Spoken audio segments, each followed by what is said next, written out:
I absolutely love when these kind of black males say stuff like, oh, we don't date black women. Why do black men hate black women? I personally feel like black women are at the bottom of the barrel. Then they wonder why black men don't like black women. If you've spent any time online, you've probably heard the narrative that black men simply just don't marry black women. But what if I told you that just isn't true? The idea that black men overwhelmingly choose non-black women as partners is just a myth. And in this video, we're going to be breaking down the facts, the misconceptions, and why this narrative even exists in the first place. This is going to be episode 3 of my 4-part Valentine's Day series, Ari Says Love is in the Air.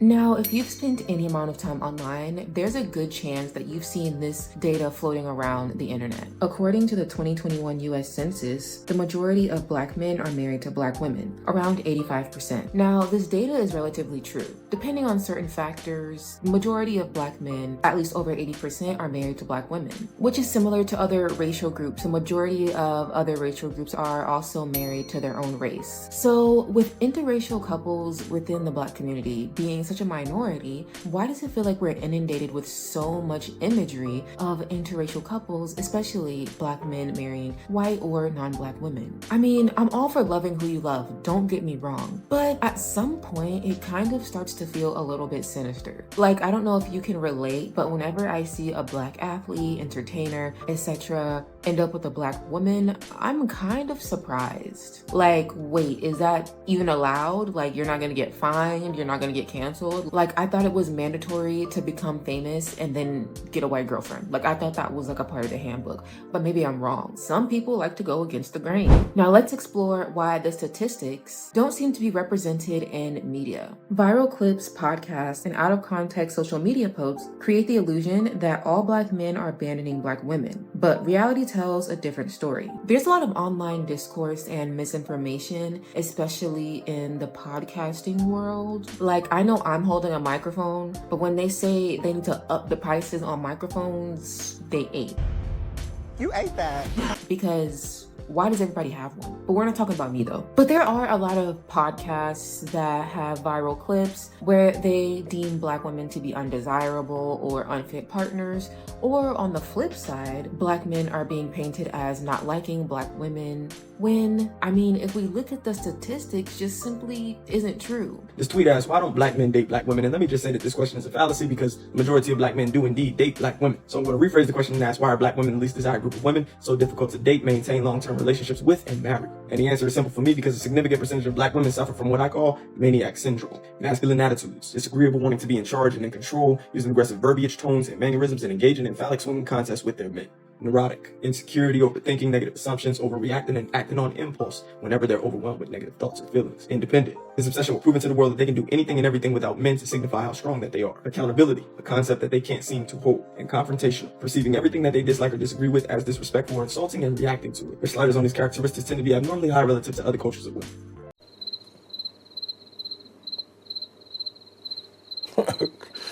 Okay. At the end of the day, being salacious sells. As humans, if we have 2 puppies over here kissing and playing and rolling around in a bed of tulips, and 2 people over here arguing and fighting, more than likely we're going to be looking at the people over here. Even if we know there's no imminent danger, like it has nothing to do with us, our brains are just more intrigued by negativity. And this isn't just speculation, it is scientifically proven that our brains are just drawn to the drama and the messiness of it all. This phenomenon can be explained by what's known as negativity bias, our brain's natural tendency to prioritize negative information over positive. Studies have shown that negative words in news headlines significantly increase consumption rates, while positive words tend to decrease them. Neuroscience research has shown that there is a greater neural processing in the brain in response to negative stimuli. In studies conducted by psychologist John Cacioppo, participants were shown pictures of either positive, negative, or neutral images. The researchers then observed electrical activity in the brain.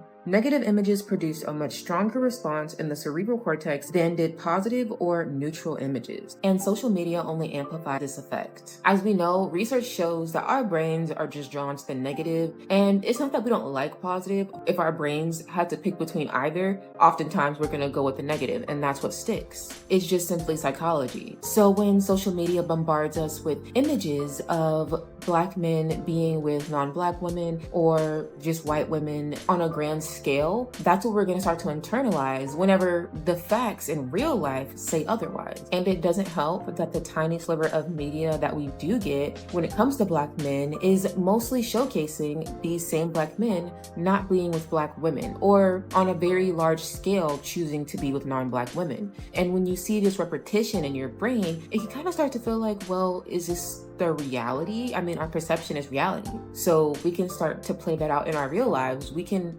literally ignore the truth or the facts, for example, and only hold on to what it is that we're constantly seeing in front of us all day on social media, in the blogs, etc. And I'm not gonna lie, I've also been a victim of this. I think this conversation is more so about Black men in media or in sports that actively choose not to have Black partners, as opposed to Black men on a grander scale, I think is what I'm getting at. While I believe it's important to touch on the narrative that Black men aren't marrying Black women, I also don't want to negate the experiences that Black women have when it comes to relationships, dating, love, parenthood, etc., because that is also very important, and I'm going to get a little bit deeper into that later in the video. Now, another reason why I believe that a lot of us believe Black men just simply aren't choosing Black women, you're gonna have to stick with me here. I'm gonna get on my Dr. Umar for like 60 seconds. Black queens forever, snow bunnies never. I'm gonna put my tinfoil hat on and then I'm gonna take it off. Just stick with me. Now, I'm the kind of person that I'm not like super duper into conspiracy theories, but I feel like there may be some validity in some things going on behind the scenes that really just make sense when it comes to this topic and a lot of other topics when it comes to the way Black people are represented in media. So I had this idea that the media perpetuates and amplifies these sorts of relationships and kind of suppresses couples that are monoracial to Black people in the relationship, because from very early on there has been a very apparent and blatant agenda to try to tear apart the Black family.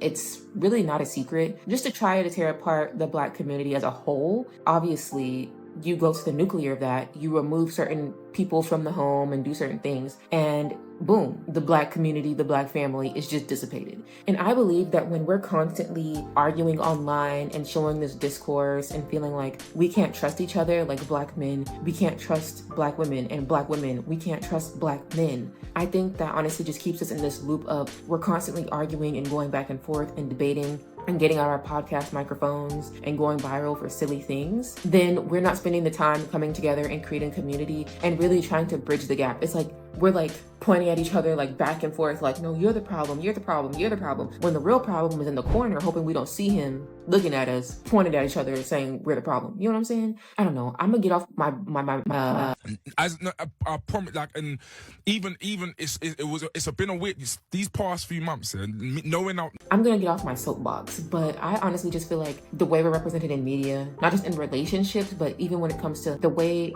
Black women are represented in romance films and TV shows, or the fact that so many of our most popular movies involve trauma, slavery, etc. Like, there's a very apparent agenda for how the media, big media, wants us to be viewed.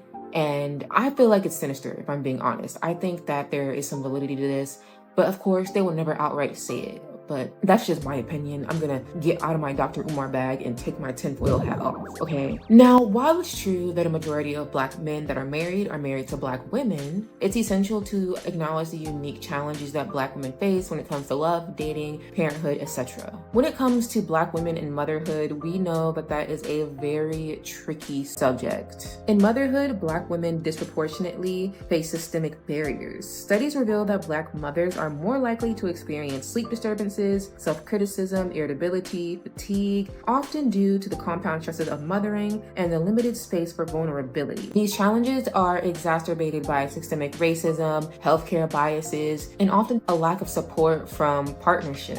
As Black mothers, not only do they have to focus on being a mother, which is a hard job in itself. But on top of that, they also have to worry about racism. They often have to worry about, if I get sick, if my child gets sick, will we be able to get help? If I'm going through childbirth, will the doctor believe me if I'm saying, hey, I'm feeling woozy, hey, I'm feeling lightheaded, hey, I'm feeling pain? Will I be believed? And I know there's a lot of historical context behind this, but there are a lot of Black mothers that are parenting by themselves. Just because a lot of Black men are marrying Black women doesn't mean that everything is rainbows, unicorns, and sunshine. For mothers in general, there's a lot of talk about this second shift where you're having to work and then come home and work more while your partner isn't really pulling their fair share of the weight. And this is very common within many relationships, especially with Black women. There are so many times where I think back on the fact that my mom would work a full day. We lived in New Jersey. She worked in New York City. She would take public transportation to work a full ass day, hop back on said bus, maybe sometimes 2 buses, and come home and cook for, my family, take care of my sister, take care of me, take care of my dad, iron his clothes, clean up the house. She would do this every day. And meanwhile, I'm over here like drowning. I don't gotta go nowhere. I work from home.